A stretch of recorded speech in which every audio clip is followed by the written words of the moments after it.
one element that I didn't hear you speak about was if the interest rate is low, obviously we have more money in our pockets to reinvest. The government has more taxes from the increased economic growth. But then there's the question of what does the government do with that extra taxes? And if they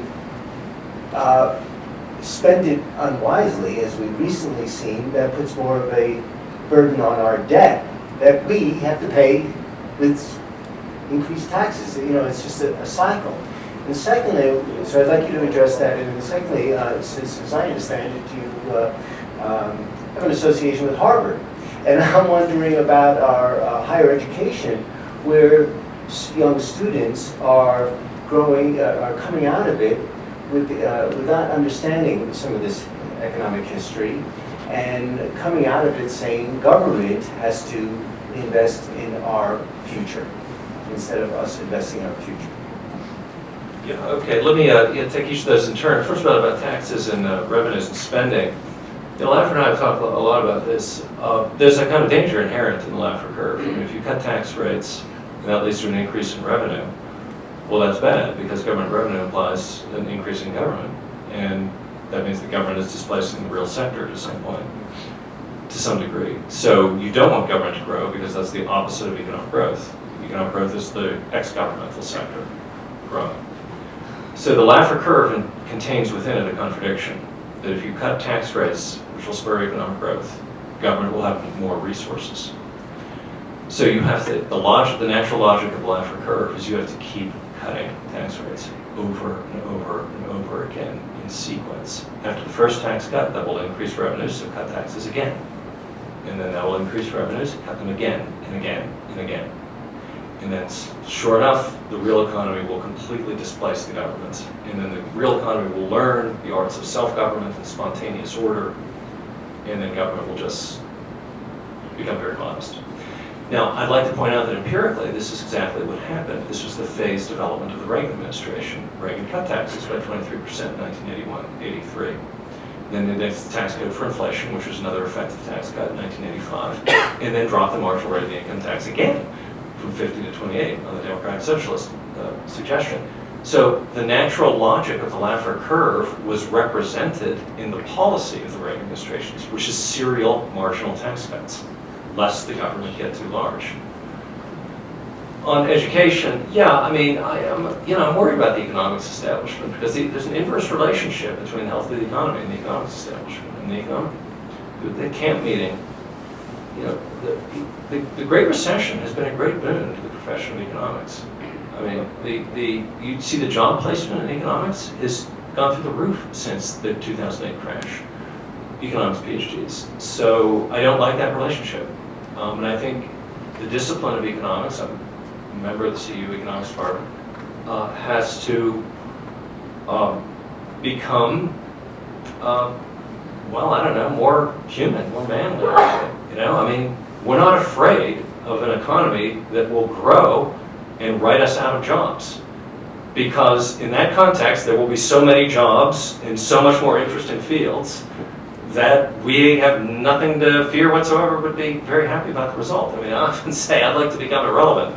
What do I talk about? I talk about miserable economic conditions and how to get out of them. I would prefer not to be relevant in that regard anymore. So yeah, I mean, I'm worried about that relationship. Could you talk a moment about the Federal Reserve? I spent my life in the federal government, and on all the downturns, it just seemed like they had access to more money from thin air, and that sustained the agencies. And one of the fellows over here mentioned the debt before, you know, and yeah, I mean, look, the Federal Reserve, I mean, can create money out of thin air. There's no question about that. They just create bank reserves. So they can do that. But the incredible thing is you can be a bank and just get more money in your reserves. It's just like Walter Wriston used to, the old chairman of Citibank, Citicorp. He used to say, he used to specify what he meant. If you don't make money as a banker, you are an idiot.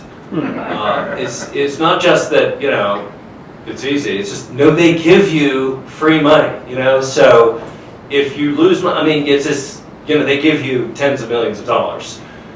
Right, that doesn't happen under a gold standard. And so what that means is if there's all this free money, then that means it's so easy to make it that there's not ingenuity applied in how to use resources for goods and services. And so that's a dead weight loss to the economy.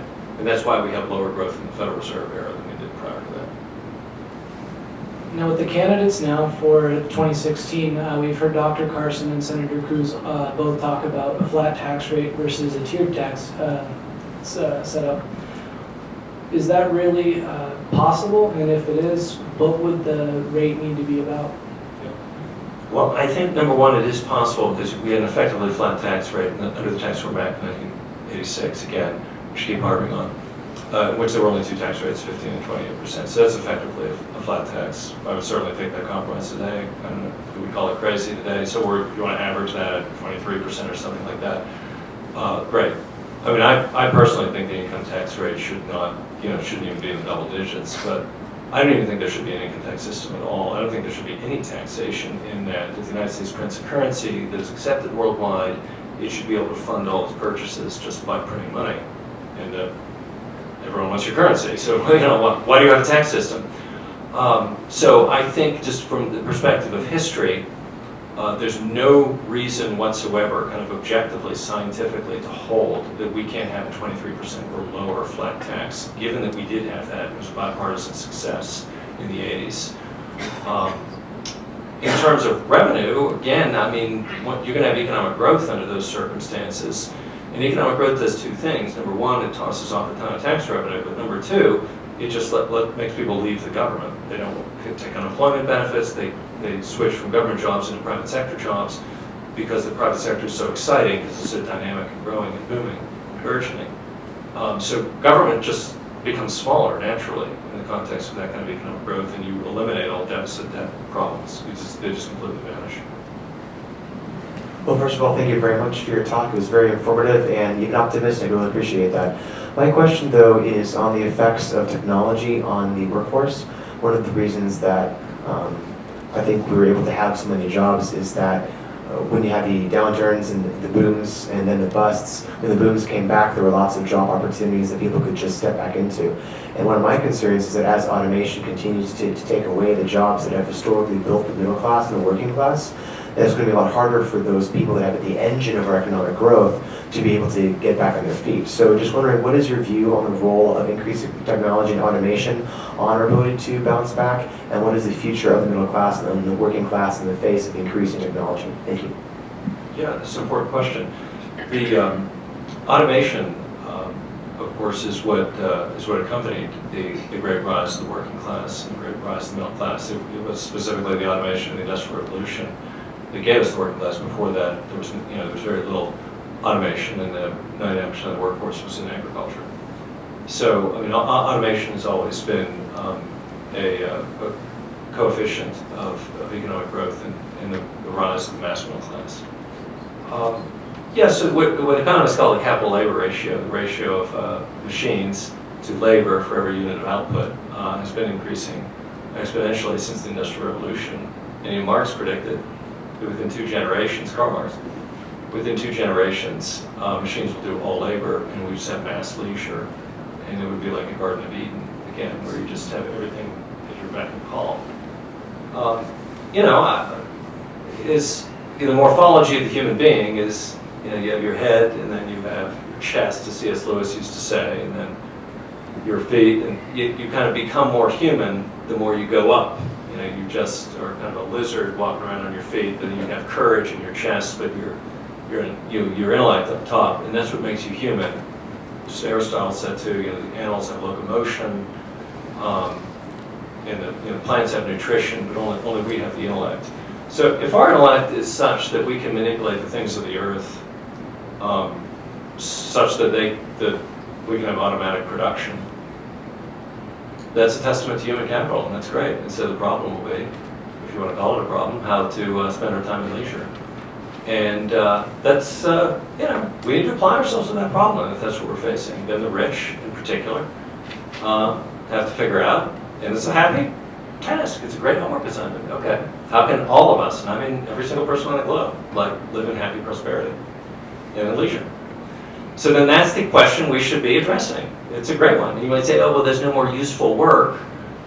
Okay, you could have hobbies. That's literally what Marx said. You could have hobbies. You could be, you can make stuff. You can be an artist. You can be a carpenter. You can be a carpenter. You can make stuff. It's not, you don't have to have it because you'll have all your abundance. If that really is what we're facing, that's a very happy prospect, and we should get busy figuring out how to live well in prosperity.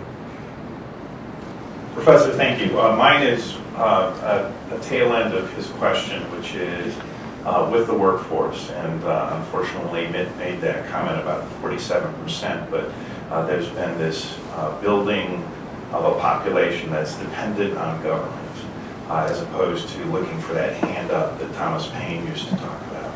And your thoughts on that, and how do we take what has become a segment of our population that's grown to this dependency. And maybe I'm influenced by this insidiousness that's out there, but I love your optimism, and I think that Americans have within their genes a risk-taking component because we had someone in our ancestry somewhere that was looking for that warmth of another sun. And that's why Helen and I ran into each other's arms. We're both optimistic. We're both in favor of big fat economic growth for everybody. I forgot to mention one thing about this automation stuff and the dependent class. I don't take any of that stuff seriously until I see taxes low and money stable and regulations sparse. I want to see an economy with low taxes, sound dollar, gold dollar, and the vacation of the regulatory establishment. And I want to see secular stagnation and no employment growth and college kids with all this debt with nothing to do. I want to see it in those circumstances. These people are saying this. They're saying, oh, we're in a permanent, oh, well, there's nothing we can do about it. Look, and they're saying that in the context of big fat government spending, high taxes, bloated regulation, and a runaway management of the dollar. No, we need to control the experiment. I want to see if there's secular stagnation, if all the young people can't get jobs, when you have the Reagan Revolution redone. Let's see it then. When it happens then, I'll take it seriously. But until then, I'm going to say, well, why don't we just do the same old supply side thing and see if we can solve all these problems first? Because I got a funny feeling, well, the Reagan Revolution cost 40 million new jobs in 18 years. So, they raise the minimum wage to $15 an hour and then say, hey, there's all this automation that's taking jobs away. So that's just a strange way of going about argumentation. I think in your last comment, you just answered my question, which was, there's more to the equation. It's this suffocating regulation. I mean, we all have stories of people who have small businesses and they're just exhausted by yet one more regulation that's going to cost them tens of thousands of dollars or hundreds of thousands of dollars. So I think you just answered it when you talk about bloated regulation. But if you want to make some more comments on that, I would appreciate it. Sure. We have to sort of realize how government kind of makes these arguments. Now, I think it was very unfortunate that obviously Mitt Romney was kind of baited into that comment, and of course Obama's comment that you didn't build that was much more egregious in the same time. But what government wants to do, government is very envious of the success of the private economy. Okay, if you're kind of a competitor, if you're kind of a Darwinian animal, if you're a Darwinian disease, say, after the Charles Darwin type, and you're just trying to make it, you're trying to survive and to thrive. If thriving is the right word for a disease. Yeah, you need your host to do okay. You do, if you're a parasite. But it can't just thrive. It can't be great, because if the host is great, it will expunge all sicknesses. So you can't have that host go crazy. I mean, if there's big time economic growth, people are just going to walk away from the government, run away from the government. So they have to have these regulations on small businesses, because if they didn't, small business, which is easily the biggest job generator in this country, would remove all these people from the government welfare rolls. And how's that work for government in its narrow self-interest? I think to shut down the bureaucracy. Yeah, right. I mean, so government, this is the thing, government kind of has to look in its mirror. Do I want to exist or not? And I mean, that was, no joke, I actually proposed, there's one affirmative action policy I like. I think we should have affirmative action for government employees. That you get a special bonus if you hire somebody out of government in the private sector. So just by, but economic growth will do it, by the way. Economic growth does that naturally. Because the careers in government just aren't as en masse. Certainly when you talk about tens of millions of people, how many people in the federal workforce? 3-4 million plus the states, municipalities, and then all the quasi-government workforce, all the compliance companies that exist and all that stuff is probably, I don't know, 30% of the workforce. The private sector is too interesting. I mean, what Robert Noyce did at Intel in the 60s is just too interesting. I mean, if you have any kind of ambition, you get out of the National Institute of Standards and, into the real deal. Mm-hmm. So when you have economic growth, you have the private sector going crazy, and then people just shed the government. Well, thank you very much, Dr. Brian.